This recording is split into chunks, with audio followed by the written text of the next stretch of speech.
महाराष्ट्रातील सर्व ITI करत असलेल्या विद्यार्थ्यांचं OMG मराठी ITI या यूट्यूब चॅनलमध्ये पुन्हा एकदा मी मनापासून स्वागत करतो। तर आजचं हे आपलं सेशन फर्स्ट इयरमध्ये शिकत असलेल्या सर्व विद्यार्थ्यांसाठी एकदम महत्त्वाचं आहे, कारण आजच्या सेशनमध्ये आपण एम्प्लॉयबिलिटी स्किल जो सब्जेक्ट सर्व ट्रेडला कॉमन आहे त्याची आपली MCQची सिरीज चाललेली आहे, जे की निम्मीने आपल्याला 575 प्रश्न प्रोव्हाइड केलेले आहे भारत स्किल या वेबसाईटवरती।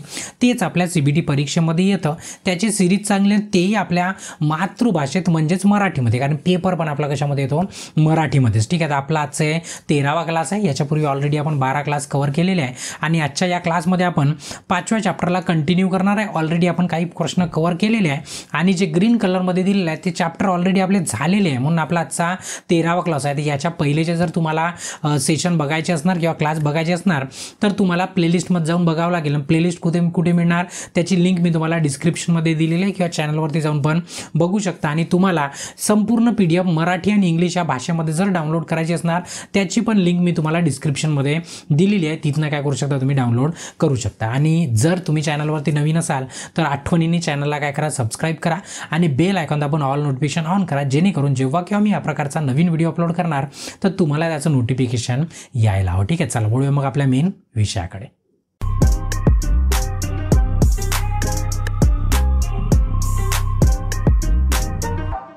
तर आजचं हे आपलं 13वं सेशन आहे, ज्यामध्ये आपण 5व्या चॅप्टरला कंटिन्यू करणार आहे। ऑलरेडी आपले 25 प्रश्न झालेले आहे। फक्त आता एक इन्स्ट्रक्शन असं की मागच्या वेळेस पण दिलं, पुन्हा यावेळेस देतो की प्रश्न इंग्लिश जर ग्रामरचे जर असले, इंग्रजी ग्रामरचे जर असले व्याकरणाचे, तर ते इंग्रजीमध्येच राहील, ते तुम्हाला मागच्या सेशनमध्ये मी ऑलरेडी सांगितलेलं आहे। ठीक आहे, तर चला सुरुवात करू। आजचा पहिला प्रश्न म्हणजे 26वा, ऑलरेडी आपले 25 याच्यातले झालेले आहे। पहिला, विशेषण हे रिकामी जागा शब्द आहे। ते विशेषण म्हणजे त्याला काय म्हणू आपण, ॲडजेक्टिव्ह म्हणतो। काय म्हणतो इंग्रजीमध्ये ॲडजेक्टिव्ह आणि विशेषण। ठीक आहे, म्हणजे एखाद्या पर्टिक्युलर एखाद्या नामाबद्दल किंवा एखाद्या व्यक्तीबद्दल एखादी विशेष गोष्ट जर सांगत असणार तर त्याला आपण काय म्हणतो, विशेषण म्हणतो। काय म्हणतो, विशेषण। तर मग त्याला खालीलपैकी कोणता शब्द म्हणता येईल बघा, ध्वनी पण नाही म्हणता येईल, समाप्त पण नाही म्हणता येईल, तटस्थ पण नाही म्हणता, त्याला वर्णन शब्द म्हटलं जातं। काय वर्णन, एखाद्या वस्तूचं, एखाद्या नाऊनचं, एखाद्या ठिकाणाचं वर्णन करणारा शब्द त्याला आपण काय म्हणतो, ॲडजेक्टिव्ह म्हणतो। ठीक आहे, तर त्याला डिस्क्रायबिंग वर्ड असं पण म्हटलं जातं। ठीक आहे, म्हणून याचं C उत्तर काय एकदम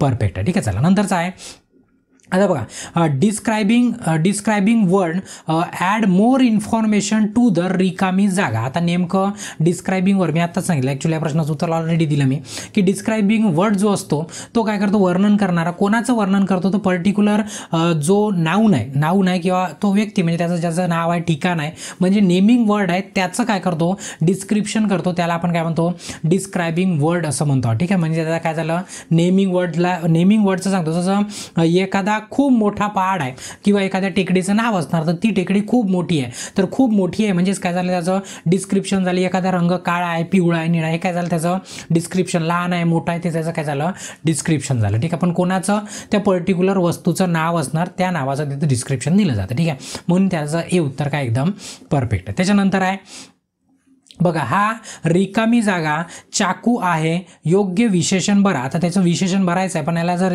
इंग्लिशमध्ये जर केलं तर काय, इंग्लिशमध्ये मराठीमध्ये तर ते गोंधळ होते याचा ट्रान्सलेटचा, म्हणून ऑप्शन जशाच त्याची इंग्लिशमध्ये बघा। चाकू कसा असतो, धीस असतो का, अँड असतो का, देअर असतो का, नाही, चाकू कसा असतो, एकदम तीक्ष्ण किंवा त्याला आपण काय म्हणू, शार्प म्हणू। काय म्हणू, शार्प, एकदम धारदार असतो, त्याला तीक्ष्ण म्हटलं जातं।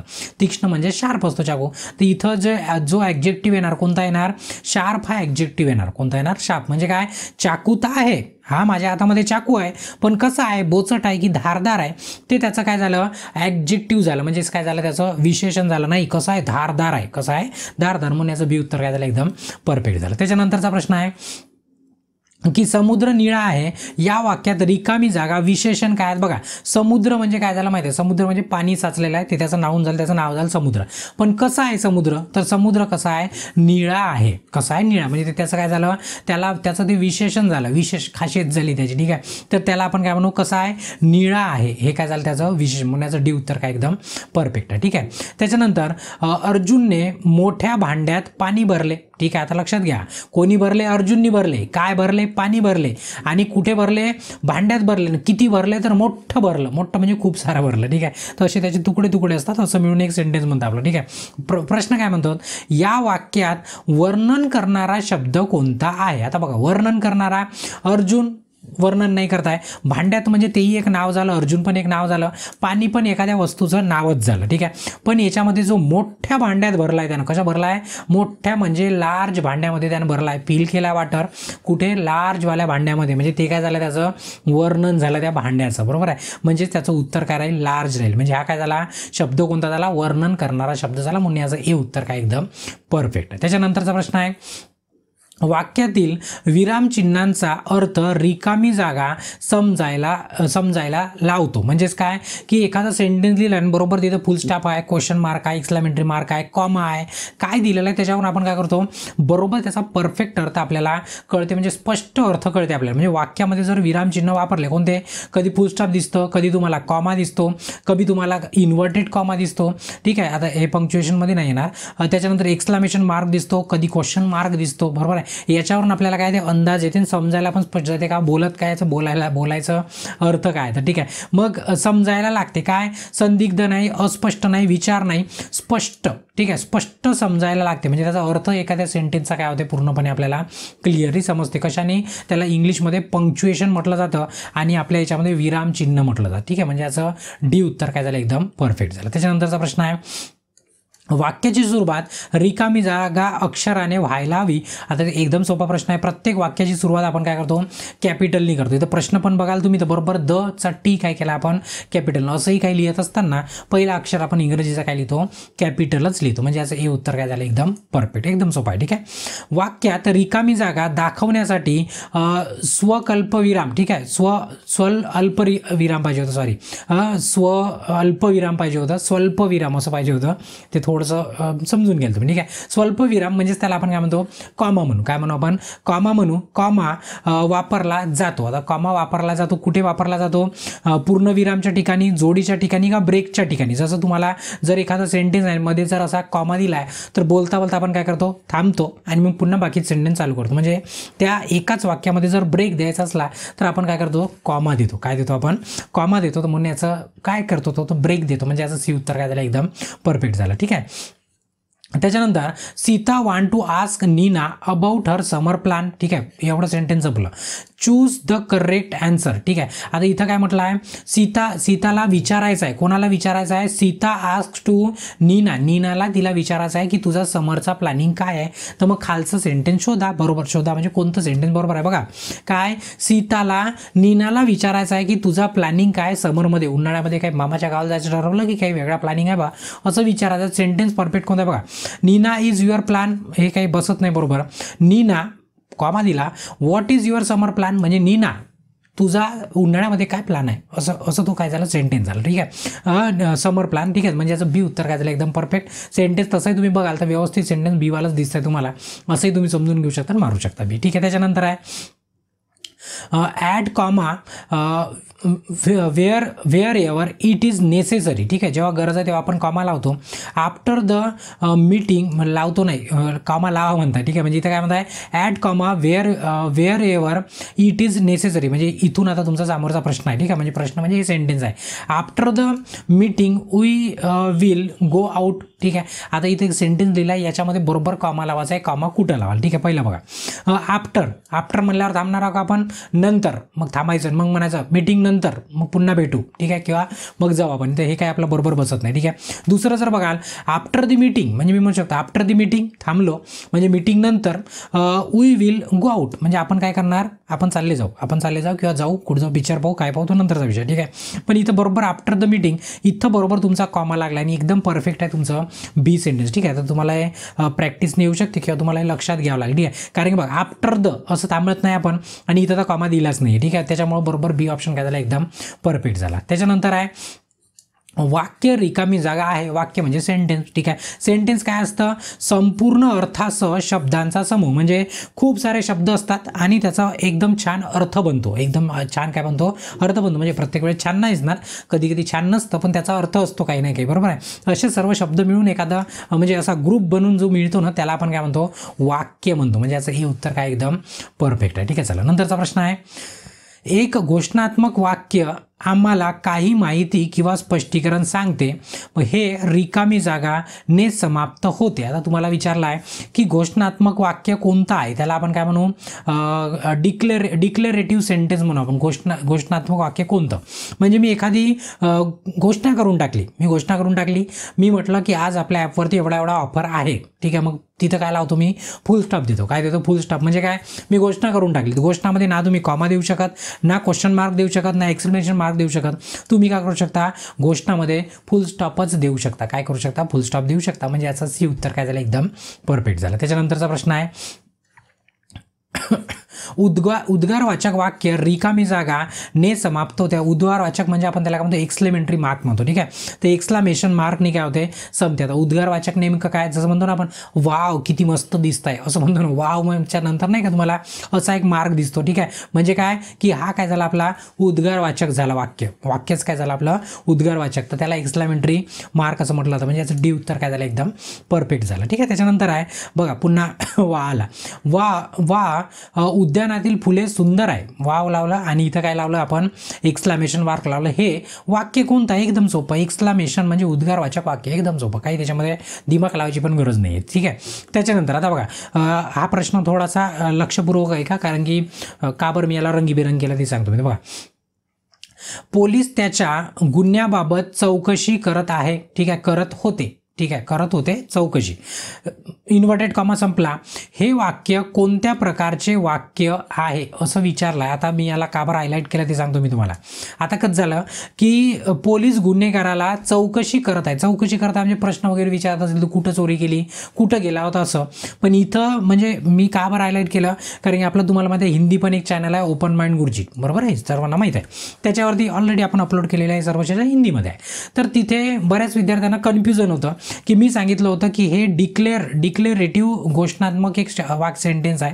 पण विद्यार्थ्यांना कन्फ्युजन होतं की सर निम्मीने पण हेच उत्तर दिलेलं आहे, सर याचं डी येऊ शकते का? तर डी येऊ नाही शकत. म्हणूनच मी थोडंसं तुम्हाला एक्सप्लेनेशन देतो. बघा मी काय म्हटलं, कारण की पोरांना काय इथं प्रश्न मार्क दिसला ना, तर त्यांना असं वाटलं की हे काय प्रश्नार्थ सेंटेन्स आहे का असं त्यांना वाटलं. पण तसं नाही. ते काय झालं? हे आपल्यासाठी आहे. जे तुम्हाला हायलाईट केलं आहे ना, तो आपला प्रश्न आहे आपला. ठीक आहे, what type of sentence is म्हणजे तो कोणत्या प्रकारचा सेंटेन्स आहे, वाक्य असं विचारलं तर त्याला पकडायचं नाही आहे. म्हणजे रंगवला आहे त्याचं काही घेणं देणं नाही आहे. सेंटेन्स आपल्यासाठी आहे, पोलीस त्याच्या गुन्ह्याबद्दल चौकशी करत होती. म्हणजे कुठंतरी रस्त्यात चोरनं पोलीस होते. पोलीस काय करत होते? त्याला त्याच्या गुन्ह्याबद्दल विचारत होते. तर मी हे सेंटेन्स दिलं, याच्यामधलं विचारलं आहे की हे सेंटेन्स काय झालं? फुल स्टॉपनी संपलं. म्हणजे त्याला आपण काय म्हणू? घोषणात्मक किंवा डिक्लेरेटिव्ह म्हणू. ठीक आहे, कन्फ्यूज व्हायचं नाही. बऱ्याच वेळा काय होते, बऱ्याच प्रश्नांची उत्तर आहे ना, विद्यार्थी काय करतात, कोणत्या तरी वेबसाईटवरनं पाहतात आणि सांगतात सर मग इथं हे दिला, इथं ते दिलं आहे, मग त्याचं स्क्रीनशॉट काढून पाठवतात.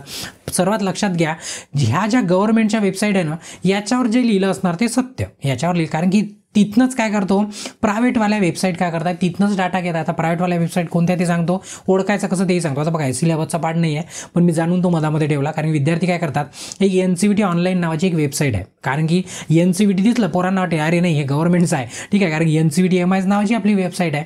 तर ज्याच्या मागे .com लावलेला आहे, .in लावलेला आहे, .org लावलेला आहे, ठीक आहे, .net लावलेला आहे. हे अशा ज्या वेबसाईट असतात त्या पूर्ण काय असतात, प्रायव्हेट असतात. कशा असतात? प्रायव्हेट म्हणजे माझ्यासारख्याच्या. कारण की इथं बघा omgfreestudy.com जी आपली वेबसाईट आहे तिच्या मागं .com लिहिलं आहे. म्हणजे हे काय सरकारी वेबसाईट आहे का? नाही आहे. त्याच्यानंतर CST लॉन्चपॅड जे आपला कोर्सेस वगैरे आहे, सर्व कॉम्पिटिटिव्ह आपला तिथं तयारी करतो आपण, जसं टेस्ट सिरीज वगैरे आहे तुमच्या, इथं .in लिहिलं आहे. म्हणजे काय गव्हर्नमेंटची आहे का? नाही. मी सांगितलं .in, .org, .net, .com अशा ज्या असतात त्या सर्व काय प्रायव्हेट वेबसाईट आहे. याच्यावरती काय लिहिलं आहे याची पडताळणी शासनाने नाही केली आहे किंवा निम्मीने नाही केली आहे. ते कोण सांगणार तुम्हाला? ज्याच्या मागे gov.in लिहिलं आहे तेच गव्हर्नमेंट वेबसाईट असते. ते एकदम तुम्ही समजून घ्या. म्हणजे याच्यानंतर तुम्ही असं नका करू की सर, कारण की बघा मला बऱ्याचदा मी बघितलं की पोरं NCVT ऑनलाईनवरचे स्क्रीनशॉट काढतात आणि ते मला पाठवतात. अरे ते माझ्यासारख्याच माणसाची वेबसाईट आहे, तिथचं पाठवून मला काय करतात, काही त्यांनी पेपर नाही काढणार आहे आणि मी पेपर नाही काढणार आहे. पेपर कोण काढणार आहे? गव्हर्नमेंटवाले पेपर काढणार नाही. खास करून तुम्हाला जे भारत स्किलची वेबसाईट आहे त्याच्यावर जे क्वेश्चन मिळतात तेच क्वेश्चन आम्ही इकडे घेतो, आम्हाला जे पाहिजे आमच्या पद्धतीने बनवून टाकतो. बरोबर आहे. मग कधी कधी आमच्या हाताने चुकू शकते ना, आमच्यापेक्षा कोणाच्याही, म्हणजे ते त्याला सत्य पकडण्याची गरज नाही. ठीक आहे. जसं आता नवीन स्किल डिजिटल इंडिया, जसं तुमचं आता सर्व नवीन पोर्टल यावरती येणार आहे, तर तिथे gov.in लिहिलं आहे गव्हर्नमेंट. ठीक आहे. हे जनरलची माहिती होती. चला प्रश्नाकडे. प्रत्येक पूर्ण वाक्यात रिकामी जागा असते. प्रत्येक पूर्ण वाक्यामध्ये किती पार्ट असतात? 1 2 3 4. तर तुम्हाला माहीत असणार. बघा, एक असतं सब्जेक्ट, एक असतं वर्ब आणि एक काय असतं ऑब्जेक्ट असतं. तिघांना मिळून काय होतं आपलं एक सेंटेन्स म्हणतो. जसं सब्जेक्ट म्हणजे काय, एखादी कॅट, मांजर, कुत्रा काही राहू शकते. वर्ब म्हणजे काय की नेमकं काय ॲक्शन सुरू आहे त्याची, नाचत आहे, धावत आहे, उडत आहे, लवत आहे, ते झाली ॲक्शन. अक्रॉस द रोड म्हणजे ऑब्जेक्ट. ठीक आहे. म्हणजे ऑब्जेक्ट तर कुठं धावत आहे, कुठं लवत आहे, कुठं चालला, ते काय झालं, ते ऑब्जेक्ट झालं. ठीक आहे. तसे 3 पार्ट असतात त्याचे. एकदम सोपाचा प्रश्न आहे त्याचं.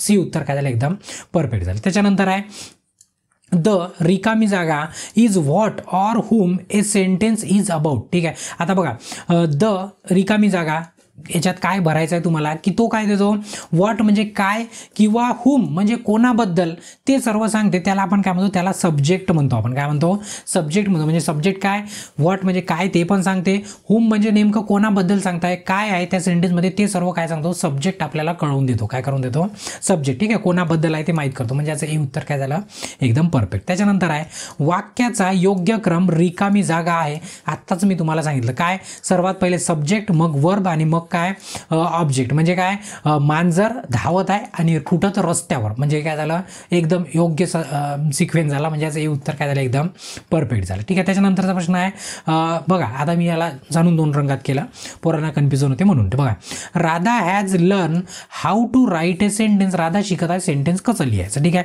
त्याच्यानंतर which is the subject in this sentence. आता सब्जेक्ट म्हणजे काय, एखादं काय किंवा कशाबद्दल, त्याला आपण काय म्हणतो, काहीतरी केल्याबद्दल बा, त्याला आपण काय म्हणतो, सब्जेक्ट म्हणतो. बरोबर आहे. मग which is the subject in this sentence. बघा, राधा ते तिचं नाव झालं. बरोबर आहे.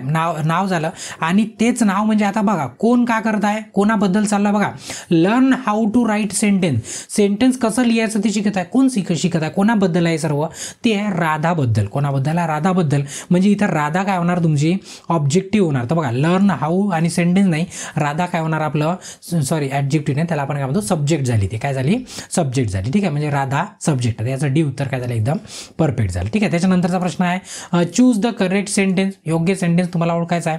बघा, the road run on cat. Road काही त्या कॅटवरती, मांजरीवरती रस्ता चालत नाही. बरोबर आहे. म्हणजे आकटला. The cat run on the road. हे सेंटेन्स बिलकुल एकदम परफेक्ट बरोबर आहे. ठीक आहे.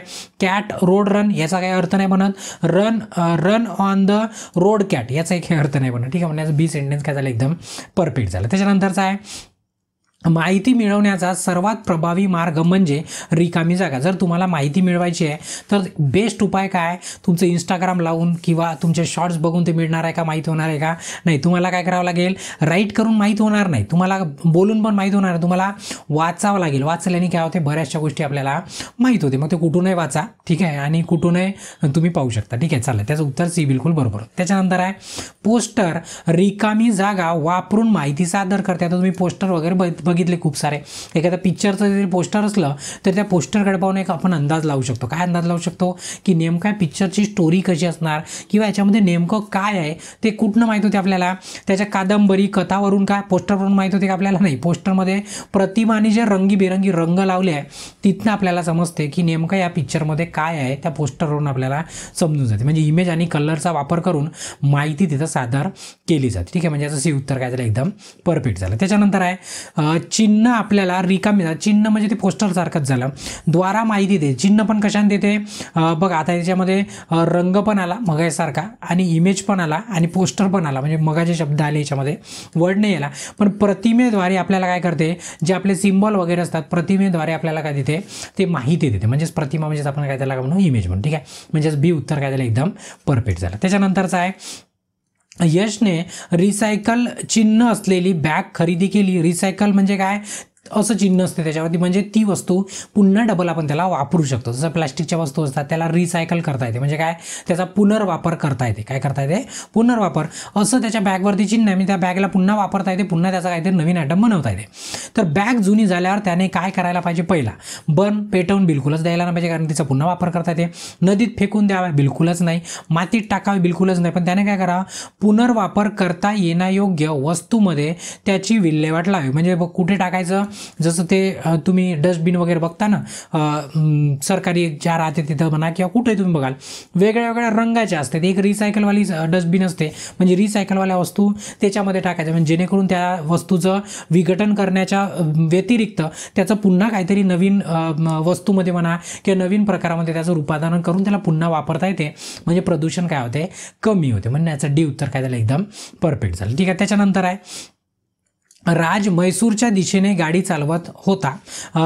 वाटेत त्याला फळ्यावर मैसूरच्या शेजारी काही बाण दिसले. ते काय सुचवते? म्हणजे तो मैसूरला चालला, कुठंतरी मैसूर असणार, मग असे इकडे इकडे ॲरो दाखवले आहे. ठीक आहे. मग आता नेमकं ते त्याला काय सुचवत आहे?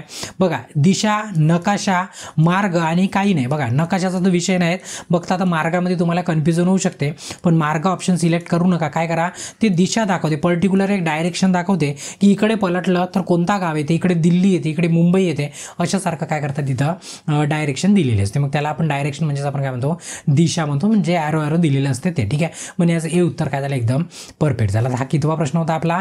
50वा प्रश्न. मग जसं ठरवल्यासारखं आपण काय करू? 25-25च्या तुकड्यामध्ये आपण कव्हर करणार. म्हणजे या 100रातले आपले काय झाले?